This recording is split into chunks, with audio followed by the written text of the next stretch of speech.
from all the evil that surrounds me. Defend me, and when the call of death arrives, bid me come to thee, that I may praise thee with thy saints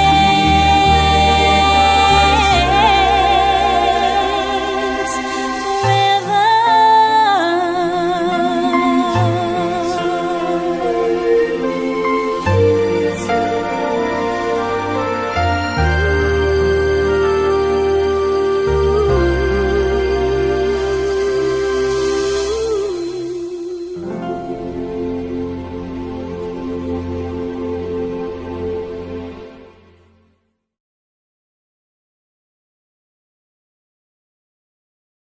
Hi everyone, so my topic for today is all about strategic role of human resource management. So for the objectives of this topic, we will learn first the definitions of management, and the next is the human resource management, the HR role, activities and challenges, human resource management objectives and activities, the HR planning, human resource management trends, HR strategy, and lastly, the human resource management tools. So let's define first what is management. So management process includes the planning, organizing, leading, and controlling that takes place in order to accomplish objectives. So planning as the first function of management, it involves devising a systematic process for attaining the goals of the organization. It prepares the organization for the future. The next is organizing. It involves arranging the necessary resources to carry out the plan. It is the process of creating structure, establishing relationships, and allocating resources to accomplish the goals of the organization. Then the third function is leading. It is the third step that is accomplished by communicating, motivating, inspiring, and encouraging employees towards a higher level of productivity. Then the last is controlling. It is the function of management which helps to seek planned results from the subordinates, managers, and at all levels of an organization. The controlling function helps in measuring the progress towards the organizational goals and brings any deviations and indicates corrective actions. There are three common factors in management. The first is goals, second, limited resources, and third is people. So management goals or objectives are a systematic plan a company communicates to its employees to achieve. Management goal types are specific and clearly defined objectives, measurable and have a system of regulating progress, are created to be achievable and have to be agreed upon. The second factor is limited resources. These are the motivated staff, finances, production facilities, and raw materials that are used by an organization. The last is people, or shall we call manpower. They are the one who work in business enterprises. Among the productive resources, people are the most important. The success or failure of any business depends on them. Money, materials, methods, and machines, which are the 4 M's in management. They are useless if people do not use them properly. So let's define now the organization. It consists of people with various backgrounds, depends on people with various backgrounds, and is nothing without human resources. So an organization eventually is an entity such as a company, as an institution, or an association comprising one or more people and having a particular purpose. Human resources managers oversee the most important component of a successful business, a productive, thriving workforce. This requires viewing people as human assets, not costs to the organization. As with any other asset, a talented workforce can be used strategically to add value to an organization. Human resource management is concerned with the people dimension in management, for them to acquire their services, developing their skills, motivating them to high levels of performance, ensuring that they continue to maintain their commitment to the organization, for them also to achieve the organizational objectives. Since we already done about the functions of management, so let's proceed now to the functions of human resource management. Acquisitions, development, motivations, and maintenance are the four main functions of human resource management. Acquisition is the first function of human resource management, which duties consist of human resource planning for employees, which includes activities related to analyzing employment needs, determining the necessary skills for positions, identifying job and industry trends, and forecasting future employment levels and skill requirements. These tasks may be accomplished using such tools and techniques as questionnaires, interviews, statistical analysis, building skill inventories, and designing career path charts. There are four specific goals of effective human resource planning. The first one is to sustain stable workforce levels during ups and downs in output, which can reduce unnecessary employment costs and liabilities and increase employee morale that would otherwise suffer in the event of layoffs. Next is preventing a high turnover rate among younger recruits, then reducing problems associated with replacing key decision makers in the event of an unexpected absence, and lastly, making it possible for financial resource managers to efficiently plan departmental budgets. The acquisition function also encompasses activities related to recruiting workers, such as designing evaluation tests and interview methods. Ideally, the chief goal is to hire the most qualified candidates without encroaching on federal regulations or allowing decision makers to be influenced by unrelated stereotypes. Human resource management departments at some companies may choose to administer honesty or personality tests or to test potential candidates for drug use. Recruitment responsibilities also include ensuring that the people in the organization are honest and adhere to strict government regulations pertaining to discrimination and privacy. To that end, human resource managers establish and document detailed recruiting and hiring procedures that protect applicants and diminish the risk of lawsuits. The second major human resource management function is development. So basically, it refers to performance appraisal and training activities. The basic goal of appraisal is to provide feedback to employees concerning their performance. This feedback allows them to evaluate the appropriateness of their behavior in the eyes of their co-workers and managers, correct weaknesses, and improve their contribution. Human resource management professionals must devise uniform appraisal standards, develop review techniques, train managers to administer the appraisal, and then evaluate and follow up on the effectiveness of performance reviews. We must also tie the appraisal process into compensation and incentive strategies and work to ensure that federal regulations are observed. Training and development activities include determination, design, execution, and analysis of educational programs. Orientation programs, for example, are usually necessary to acclimate new hires to the company. The human resource management training and education role may encompass a wide variety of tasks depending on the type and extent of different programs. In any case, the human resource management professional ideally is aware of the fundamentals of learning and motivation and must carefully design effective training and development programs that benefit the overall organization as well as the individual.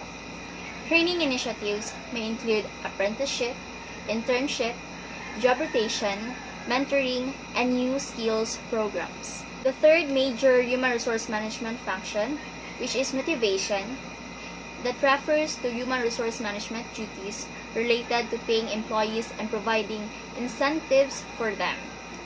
Human resource management professionals are typically charged with developing wage and salary systems that accomplish specific organizational objectives such as employee retention, quality, satisfaction, and motivation.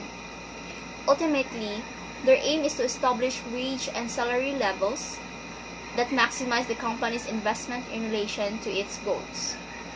This is often successfully accomplished with performance-based incentives. In particular, human resource management managers must learn how to create compensation equity within the organization that doesn't hamper morale and that provides sufficient financial motivation. Besides financial compensation and fringe benefits, effective human resource management managers also design programs that rewards employees by meeting their emotional needs, such as recognition for good work. The fourth and the last principal human resource management function, maintenance of human resources, encompasses human resource management activities related to employee benefits, safety and health, and worker management relations. Employee benefits are non-incentive oriented compensation, such as health insurance and free parking, and are often used to transfer non-tax compensation to employees. The three major categories of benefits managed by human resource management managers are employee services such as purchasing plans, recreational activities and legal services, vacations, holidays and other allowed absences, and insurance, retirement, and health benefits. Human resource maintenance activities related to safety and health usually entail compliance with federal laws that protect employees from hazards in the workplace. Regulations emanate from the Federal Occupational Safety and Health Administration, for instance, and from state workers' compensation and Federal Environmental Protection Agency laws. Human resource management managers must work to minimize the company's exposure to risk by implementing preventive safety and training programs. They are also typically charged with designing detailed procedures to document and handle injuries. Maintenance tasks related to worker management relations primarily entail working with labor unions, handling grievances related to misconduct such as theft or sexual harassment, and devising systems to foster cooperation. Activities in this arena include contract negotiation, developing policies to accept and handle worker grievances, and administering programs to enhance communication and cooperation. So let's proceed now to the role of human resource management.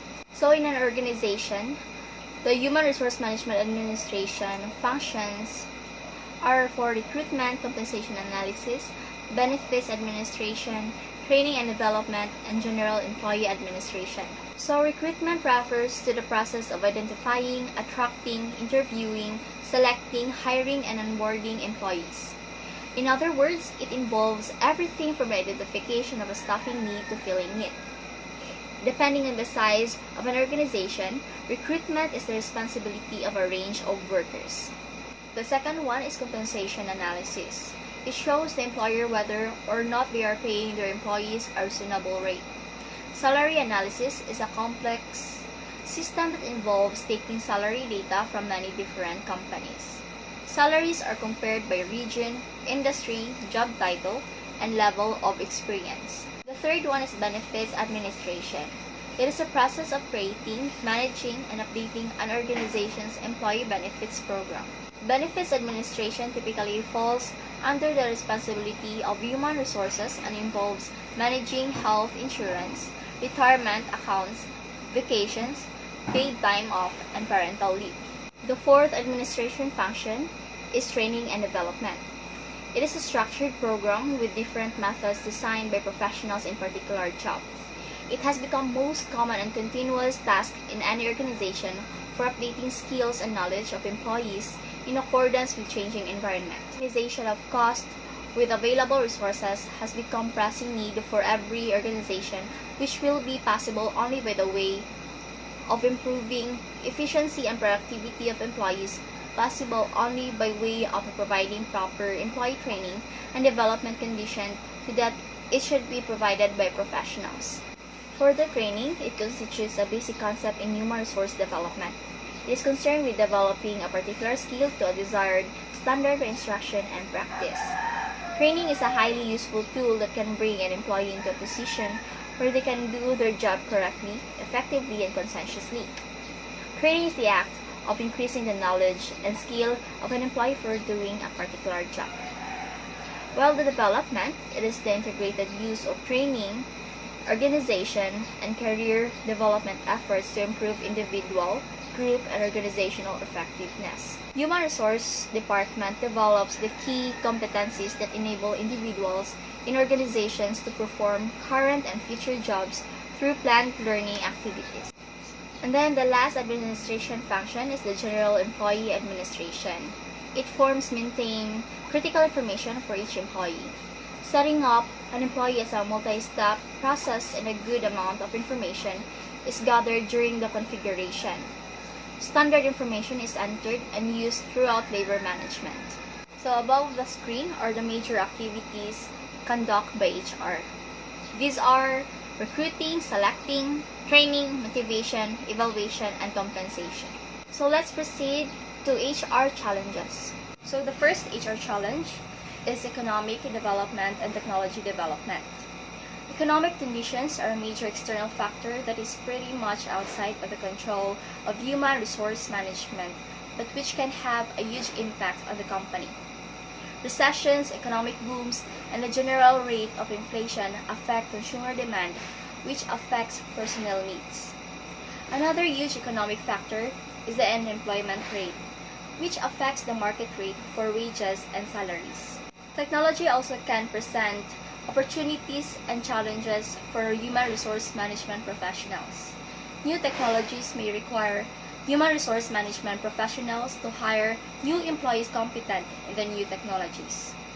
Current employees may need to be retrained or released if their skills are no longer relevant to organizational needs.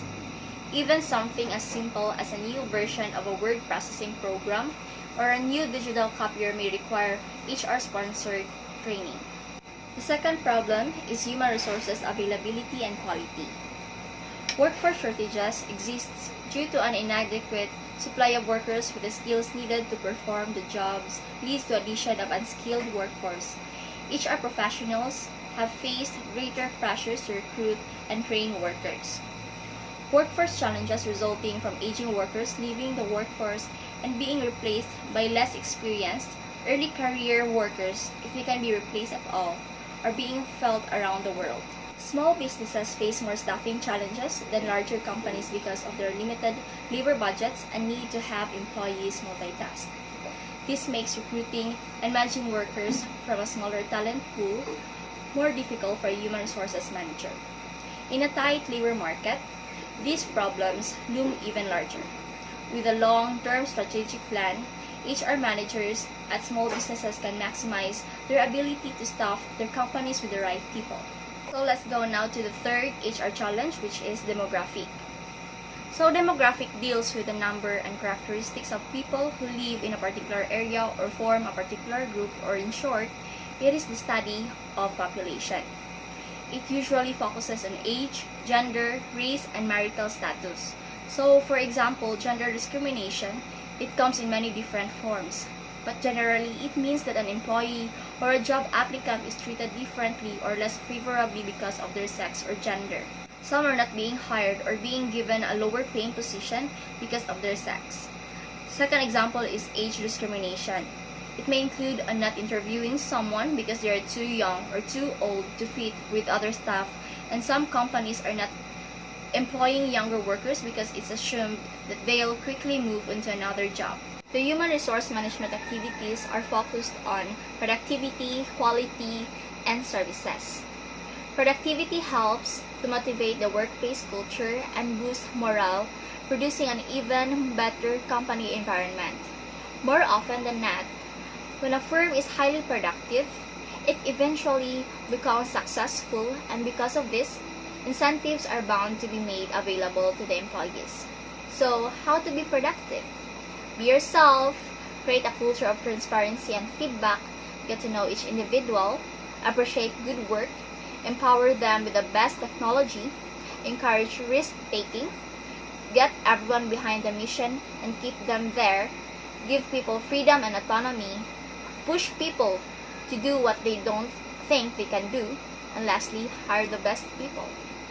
For the qualities of the people in an organization, they need to have the dedication, confidence, reliability, teamwork, independence, leadership, interpersonal or communication skills, self-awareness, and integrity. Let's proceed now on how to have a good service in a business. So first, know your product or service. To provide good customer service, you need to know what you're selling inside and out. Make sure you and your customer-facing staff know how your products or services work. Be aware of the most common questions customers ask and know how to articulate the answers that will leave them satisfied. Then second is be friendly. Customer service starts with a smile. When you are in a face-to-face situation, a warm greeting should be the first thing your customers see and hear when they ask for help. Even when handling customer service requests via telephone, a smile can come through in your voice, so make sure you're ready to be friendly. Then the third one is say thank you. Gratitude is memorable, and it can remind your customers why they shopped at your store or hired your company. Regardless of the type of business you have, saying thank you after every transaction is one of the easiest ways to start a habit of good customer service. Next is train your staff.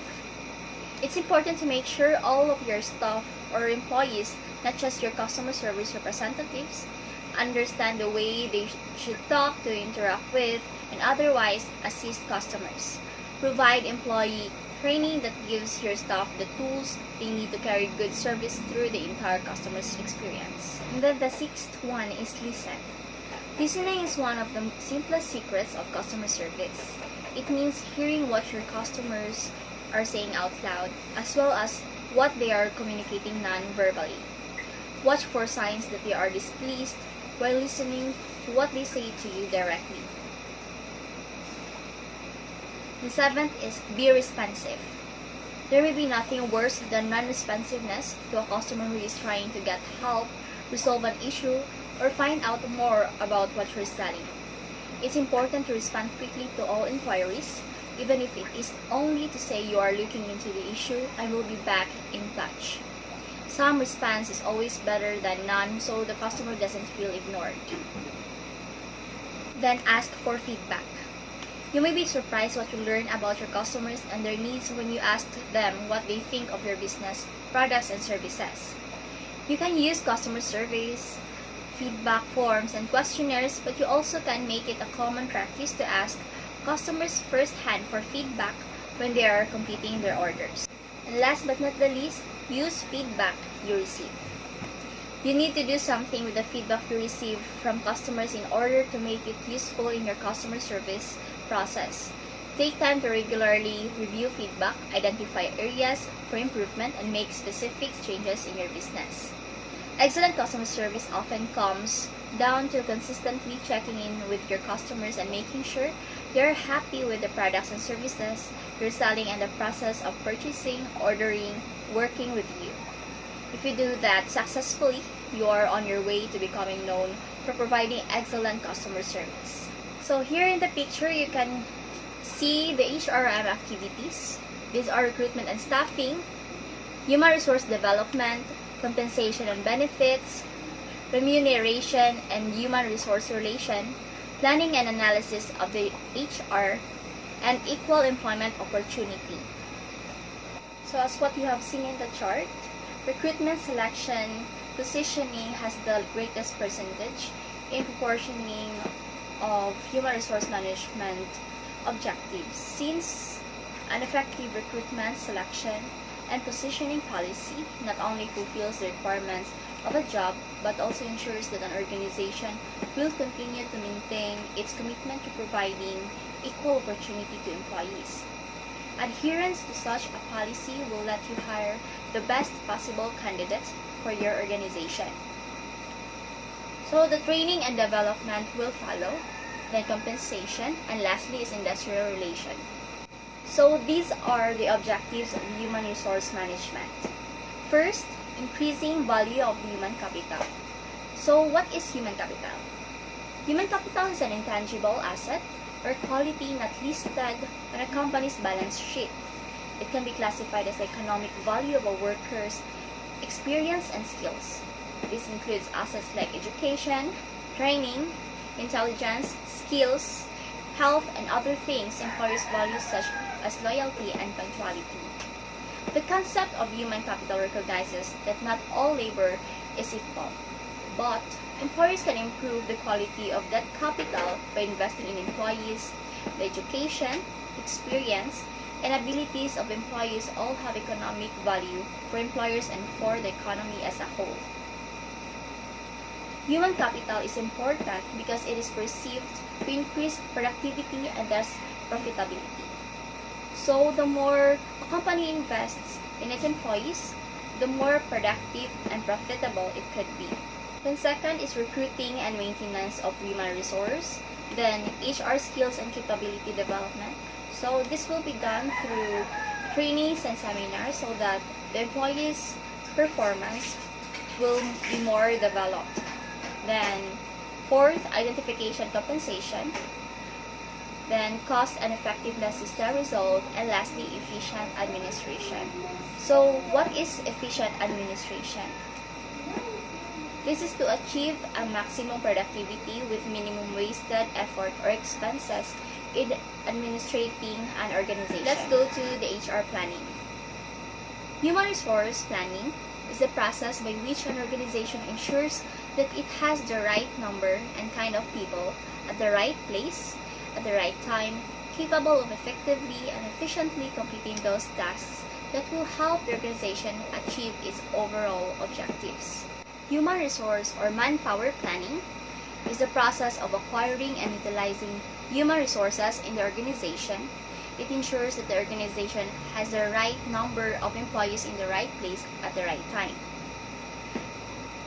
And employment planning is a process of formulating plans to fill future openings based on an analysis of the positions that are expected to be open and whether these will be filled by inside or outside candidates. So there are two types of trends in human resource management. These are workforce diversity and globalization or changing economy. Workforce diversity can optimize an organization's ability to meet the needs of each different market. Representatives of specific country or demographics can be paired with clients of the similar backgrounds, helping clients feel more comfortable in a way to create customer loyalty to the company. So under this type is racial composition, portion of aging workforce, technological change, and attraction to white-collar and professional jobs. While in globalization, it is the process by which businesses or other organizations develop international influence or start operating on an international scale. So under this type is production globalization, international competition of market, manufacturing plant in different countries, job shifting from one place to another, and last, high performance work system. Changing legal provisions such as equal opportunity laws are being passed which bars discrimination on the basis of age, sex, race, religion, disability, national origin, etc. Health and occupational safety rules are also affect human resource management. Why is it human resource planning is important? So first, because it links business strategy with operational strategy. Human resource planning is an important process to maintain the link between business strategy and its operation. It follows different procedures, including the need to assess the impact of technological changes on new jobs and new skills. The second importance of human resource planning is it minimizes the risk of losing. By forecasting or estimating or predicting the needs of technical and other human resources, it can minimize the future risk of losing. Delay in recognizing human resource might be costly and expensive in the future. Next is human resource planning needs for human resource department. Human resource planning is important for planning the investment in the development and utilization of human resources. Any investment in the HR activities is considered an investment for the future growth and development of the organization. Human resource planning is proactive, not reactive. For solving any sort of future HR problem, human resource planning is proactive rather than reactive. So it means we can use it as weapon or prevention if something bad happens, rather than to be a cure if there's already a problem exists. Then human resource planning is not in isolation. Human resource planning recognizes that there must be an explicit link or a common point between planning, function of human resources, and other organizational functions, such as strategic planning and market forecasting. Human resource planning also promotes awareness. Human resource planning promotes the awareness that human resource activities are equally important at every level of the organization. Both loan and staff managers have to be involved in HR planning activities. How human resource strategy affects the organization's objectives and strategies for the future determine future need of human resources.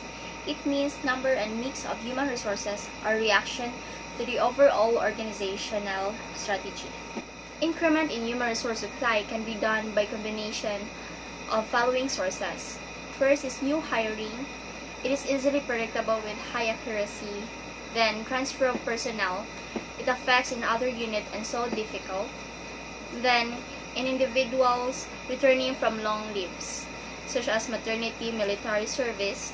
These are easy to estimate as they are for fixed period, but difficulties arises when the period exceeds not from the cost of the organization.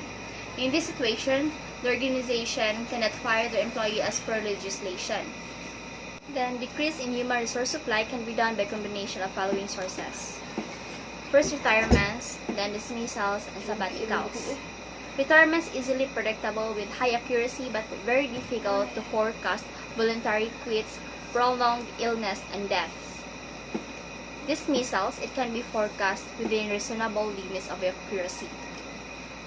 Lastly, sabbaticals, easy to predict as it is given to the employees in frequent intervals, especially to the university teachers, usually with full salary pay. So what do you expect when you enter in any shop? Today, shoppers are increasingly value conscious. The average consumer is more motivated by finding a good deal than they would have been 10 years ago. The consumer's expectations are much higher than they've been historically in the past. Many retail marketers have come to rely on discounts as the primary way to engage with customers to drive traffic, both online and in store. Because it's safe, it's known, they've done it for years, and unfortunately, it's not always done effectively. And if you look at it, it tends to be a bit of a race to the bottom. With consumers able to shop anywhere for the lowest price, products are commodities.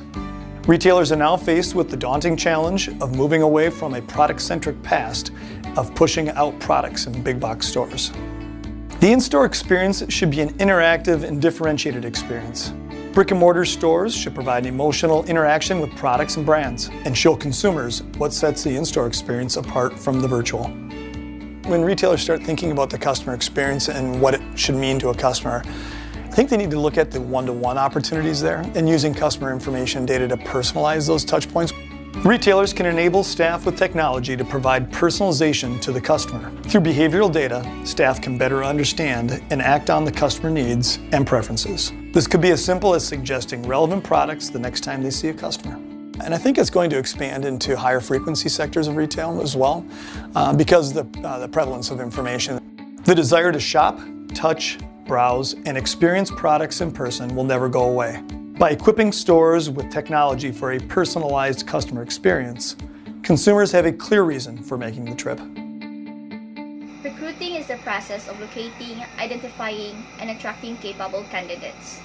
It can be for current or future needs.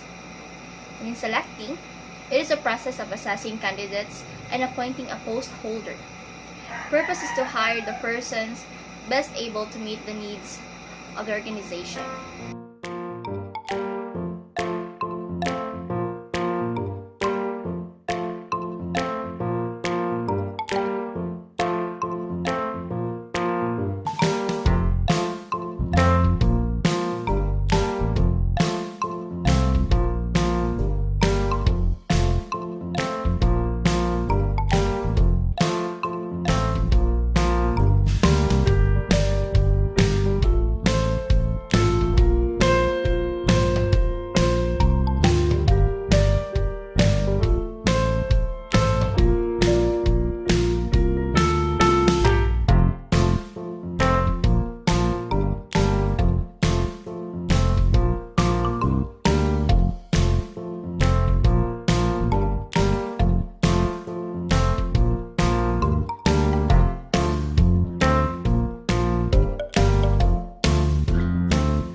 Created using Powtoon. So training tends to be done for current jobs, aims to improve efficiency, keeps the employee up to date with changes in the field, can be external or in-house. Train your department in a new skill. You could just lecture them, but you know there must be a better way. How should you train adults? A quick internet search will show that there's a ton of research on adult learning, but what's most important? The Vistlar Group has boiled it down to 3 keys. First, adults want to be engaged. Use small groups, discussions, and simulations to create active learning experiences. Second, adults want to use their experience. Discover their knowledge and help your students apply those skills to new situations. Third, adults want feedback. Give them opportunities to practice and coach them so they feel confident using their new skills. Engagement, experience, and feedback. When you build your training around these principles, you'll have better outcomes and happier students. That's why the Vistlar Group has developed our performance-driven instruction method. We use a variety of activities to promote collaboration and practice with real-world situations. As a result, our participants have better outcomes, more confidence in their skills, and immediate success in challenging situations. The Vistlar Group, training to address the spectrum of human conflict. Motivating employees to perform up to their potential is the key to maintaining a productive, successful business. Ways in which you can motivate employees.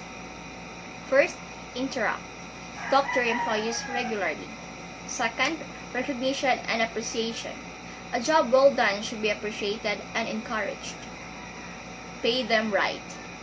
Pay employees for what they are worth, and they will be happy to work. The last, new challenges.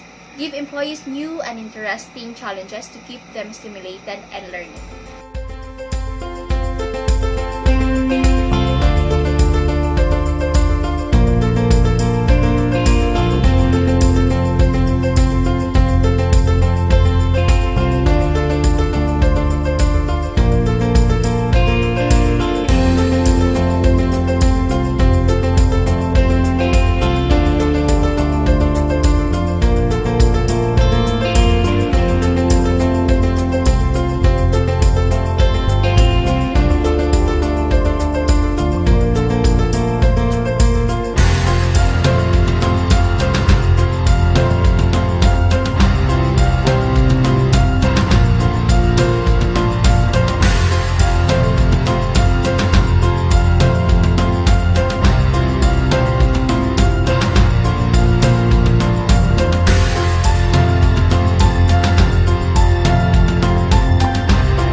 Created using Powtoon. Evaluation, it is the establishing performance standards and reviewing the performance. It means to ensure organizational goals are being met.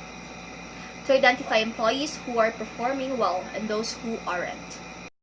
A performance appraisal or evaluation, as it is sometimes called, is a review by a manager where the employee's work performance is evaluated and strengths and weaknesses are identified so that the employee knows where improvement is needed. Over the years, there have been some new types of reviews that are being met with success in today's business world. These require that evaluations be done not only for raises, promotions, or bonuses, but for an employee's growth and development. These include management by objectives review. This method, often called MBO, measures the employee's accomplishments against a clearly established set of objectives. If managers and employees begin the year by working together to list these objectives, the end-of-year appraisal can simply compare each goal with its final outcome. This method is simple, clear, and empowers employees in the goal-setting process, but it disregards non-goal-related success metrics. Rating scale is probably the most common review type. Using this method, a supervisor rates an employee on a numerical scale for a defined set of behaviors, traits, competencies, or completed projects. This method gains points for simplicity and functionality, but it only works well if both managers and employees share the same understanding of each point on the scale. The 360-degree feedback review is a new kind of performance review. It incorporates data from peers, supervisors, and even outside parties like customers and suppliers. This broad feedback can provide a multidimensional picture of performance that can cancel the influence of bias. The goal is to paint an accurate picture of employees' strengths and weaknesses.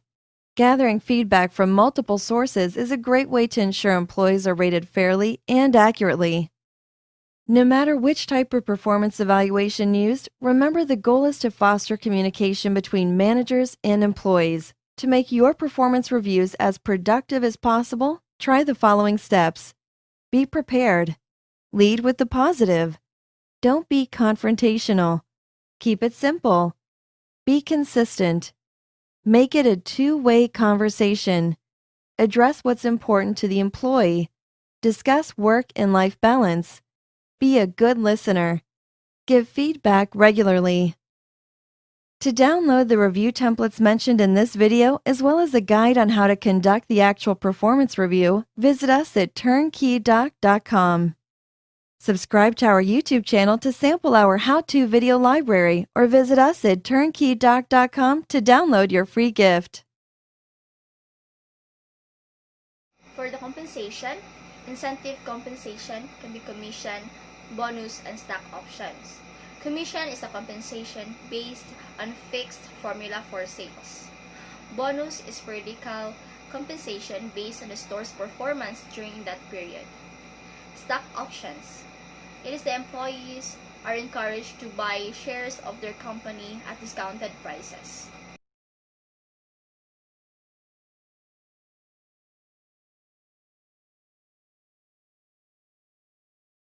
Why do industry leaders use Exentive for employee performance management and compensation management? To make sure that each employee has objectives supporting personal development while staying aligned with team and company direction. To ensure that employees constantly have a clear understanding of these objectives and how they are doing against them, so they can adjust immediately if necessary. To define the most effective compensation plan to best support these objectives given budgetary and local job market or legal constraints. And so that employees have total visibility into these compensation plans, thus maximizing motivation and retention. Thanks to Exentive, industry leaders have managed to link these four aspects together to have compensation plans that are aligned and effective. So what is it that Exentive provides for industry leaders?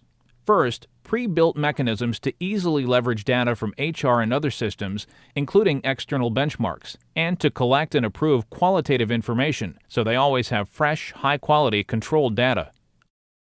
Automation of their business rules for calculation and real-time simulation of salary, bonus, commission, and stock options so they always have the most effective total compensation in place for each employee. Clear communication of objectives, results, and all aspects of compensation in one global view so that employees understand their objectives, results, and compensation. A process flow to ensure performance and compensation management is in the hands of local managers under the control of human resources so that these processes are executed much faster while empowering local managers. Whether they use Exentive for managing employee performance, compensation, or both, they benefit from a more efficient process that delivers higher employee motivation and retention. Working with Exentive, industry leaders are staying ahead of their competitors.